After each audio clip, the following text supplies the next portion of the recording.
Let's discuss It's Happening Out's Hot Topic this week. It's sponsored by the American retail chain Hot Topic.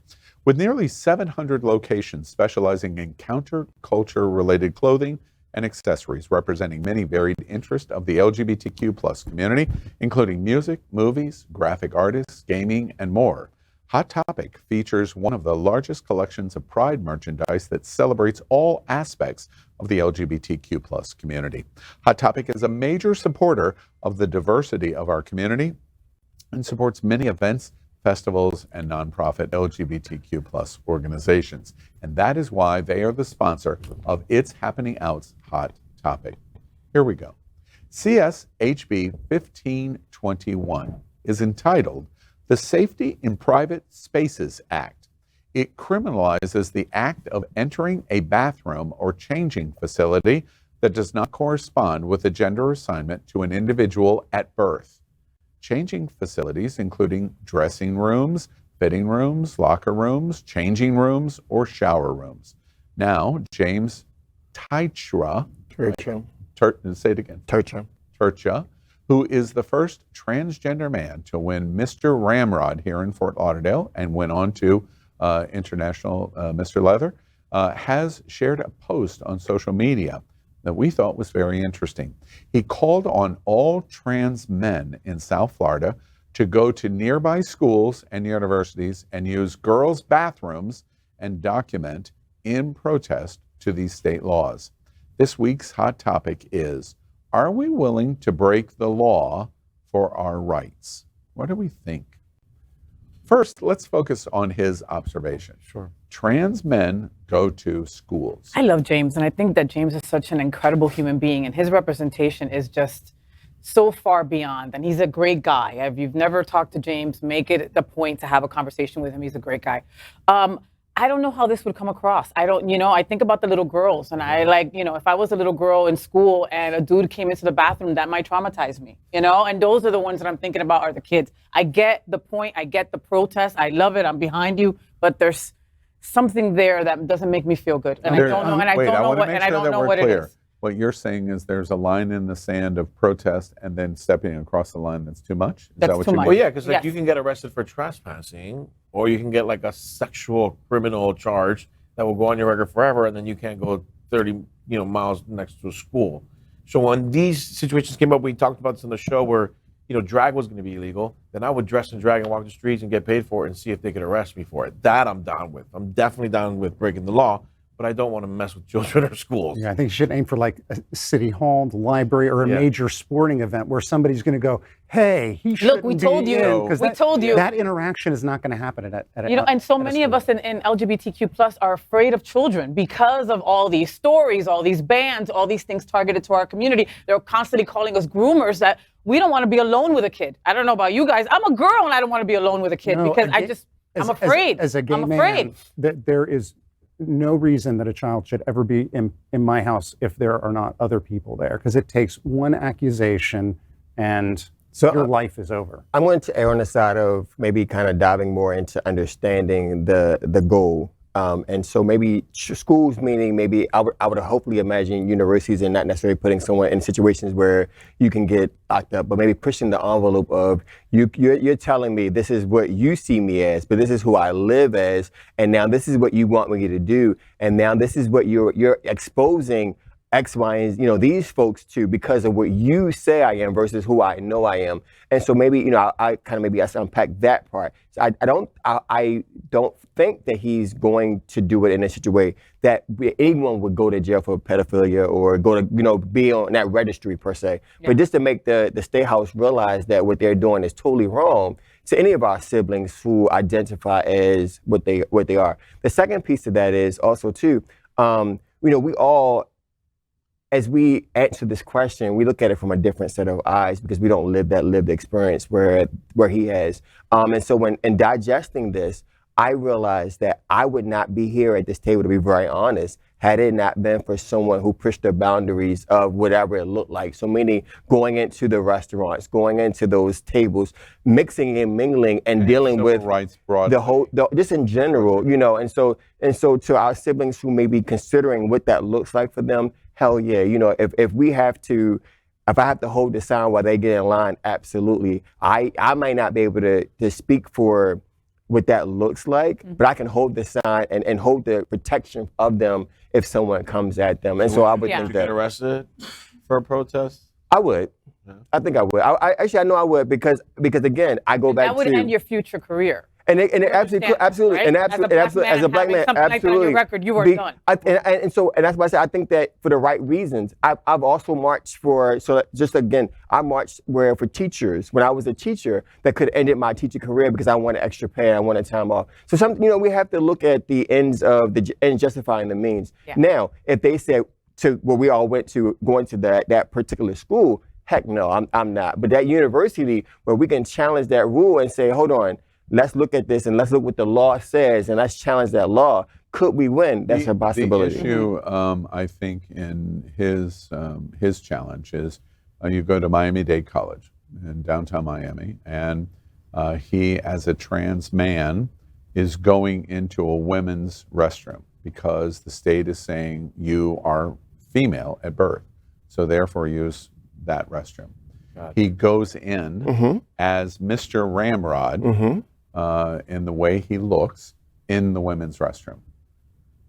What do you think about that? And that's how change happens. That's how change happens. Yeah, unfortunately, somebody needs to get arrested. And that's People why, need right. to get arrested for change to happen. But the thing is, as a woman, a woman going in and singing that, the first thing is alarm.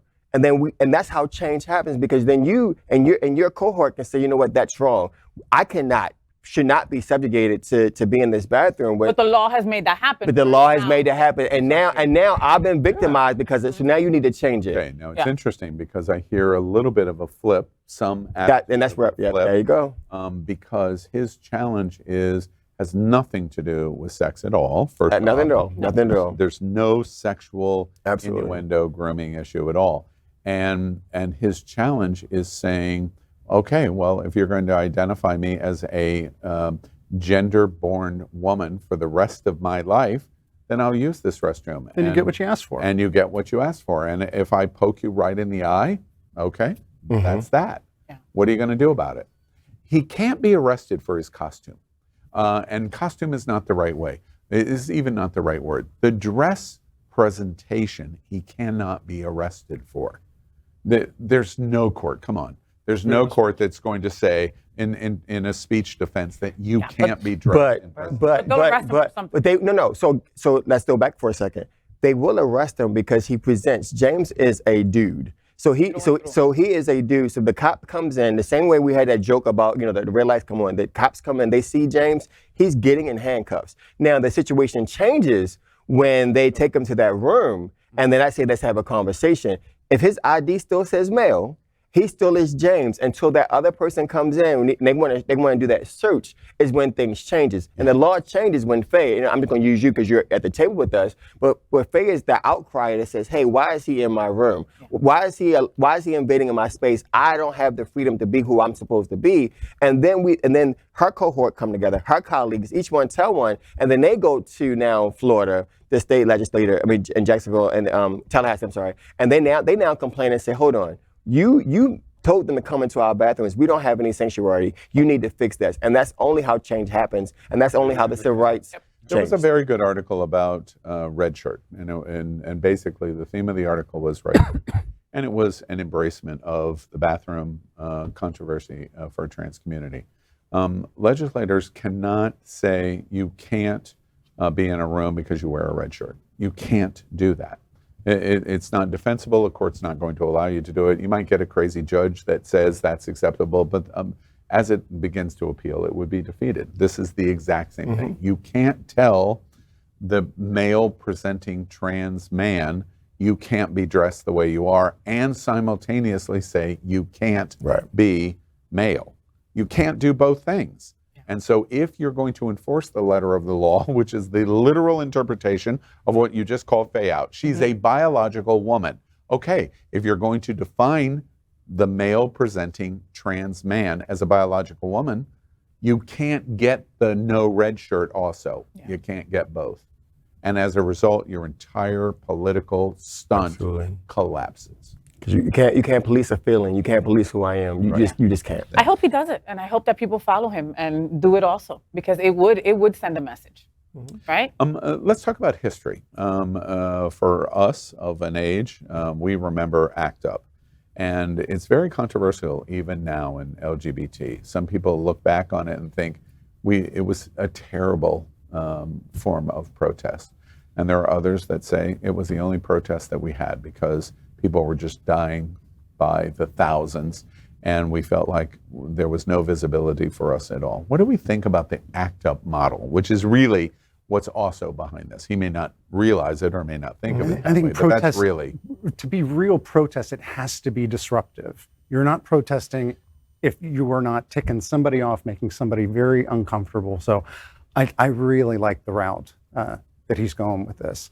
And I have been arrested for my activism before, but at the end of the day, the cop ended up getting in trouble for it. So I think that there's, put yourself out there, because we are moving forward, and I think that you will get taken care of eventually. Does everybody agree with that? Or anybody disagree No, with that? I agree with him. I'm just, again, still afraid of the bathrooms. I'm still afraid of the bathrooms. You know what I mean? Because it goes from arrest to, like we said, you end up on some shit And you should. schools because And you absolutely what do they should. call? What did you get arrested for Sex when you were offender outside showing your thing? What's it called? Indecent proposal. Yes. Indecent Okay. Well, then exposure. they could put that on you. You know what I mean? and that's Cops the are like truth. that. Cops don't give a shit Absolutely. about ruining your life. And they don't. They really don't. Yeah. And so, know? and I know we're turning into a bashing situation, but our governor is set up in such a way, and again, we have to realize what he was doing when the Black Lives Matter came about, and he made it so it's illegal to protest and those kind of things. He targeted black folks. And he knew that the moment he got us and no one said anything, then he could then go to the LGBT. And so the thing is, to your point, they can take our jobs, and federal jobs alone, the moment, regardless of whatever it is, you have something on your record, you can lose, you can never get employed. And so it has to be a situation in which the feeling you can't enforce. Like, you have to be able to be a situation where when you go into the judicial courts and they say, hold on, it's a feeling, we cannot support this, it has to be thrown out, then our jobs are safe. But unfortunately, the cops are going to see a black person, a trans person. Last question I want to ask, kind of polling. Do you think the LGBTQ community and what we've watched through this legislative session, what we watched in 22, what we are watching in 23, we now have a presidential candidate. We have 2 Florida presidential candidates that Good are, point. depending Good on point. how crazy Absolutely. you think they are, one may be crazier than the other. Good point. Is the LGBTQ community going to respond to the perceived 5-alarm fire, even to the point of protest and I'll risk arrest? Are we going to do it? No. I'm not talking about you. I'm talking about community broadly. No, absolutely not. I would think we would before the community. I mean, that's unfortunate, but I mean, our community is very delusional when it comes to a lot of things, and out of sight, out of mind. If they're not being affected by it right here, right now, they forget it and they move on to happy hour. And I'm gonna say no until the Prescovi, the Scovics, the drugs that keep you safe are snatched away. You're And right. that's only when PrEP is snatched away and drugs to sustain your life snatched away. That's the only time when we will see ACT UP in situations like that. And we're heading that way. And we are. Yeah, but you know what the thing is? It's a very small percentage that truly gets affected. Like, I'm sure James doesn't get a single word told to him when he goes into a bathroom. Those who aren't able to get these kinds of... Those who are passing. Yeah, those that are passing. Those who are not, who don't have the means to get the surgery or to get the drugs, that aren't passing, those are the ones that are bullied. Those are the ones that end up in the bathroom and then get kicked out. And unfortunately, those of us who are affected and those who are passing, are just going to move on with their lives. And that's why he's It's fighting. smaller and smaller and smaller of a percentage that's willing to protest. But regardless, it is our community. It is our duty to support our brothers, sisters, and everyone else. Think about it. It's 2023 and nothing big has happened in our community since fucking Stonewall. How many decades is that, boys? There we go. Then that's our hot topic of the week. What are you willing to do, including breaking the law, to help fight for our rights? The verdict is still out. We are Queer News Tonight, the world's first and only live daily LGBTQ+ evening news show, brought to you from Happening Out Television Network. We operate in the same model of PBS and NPR, but for the LGBTQ plus community. We educate, inform, and entertain by supporting the 10 pillars of our LGBTQ plus community, with more than 100,000 a week watching us on Roku, Apple Television, and other channels. To keep the story going, we accept donations with 100% transparency. Stay updated and live authentically with Queer News Tonight.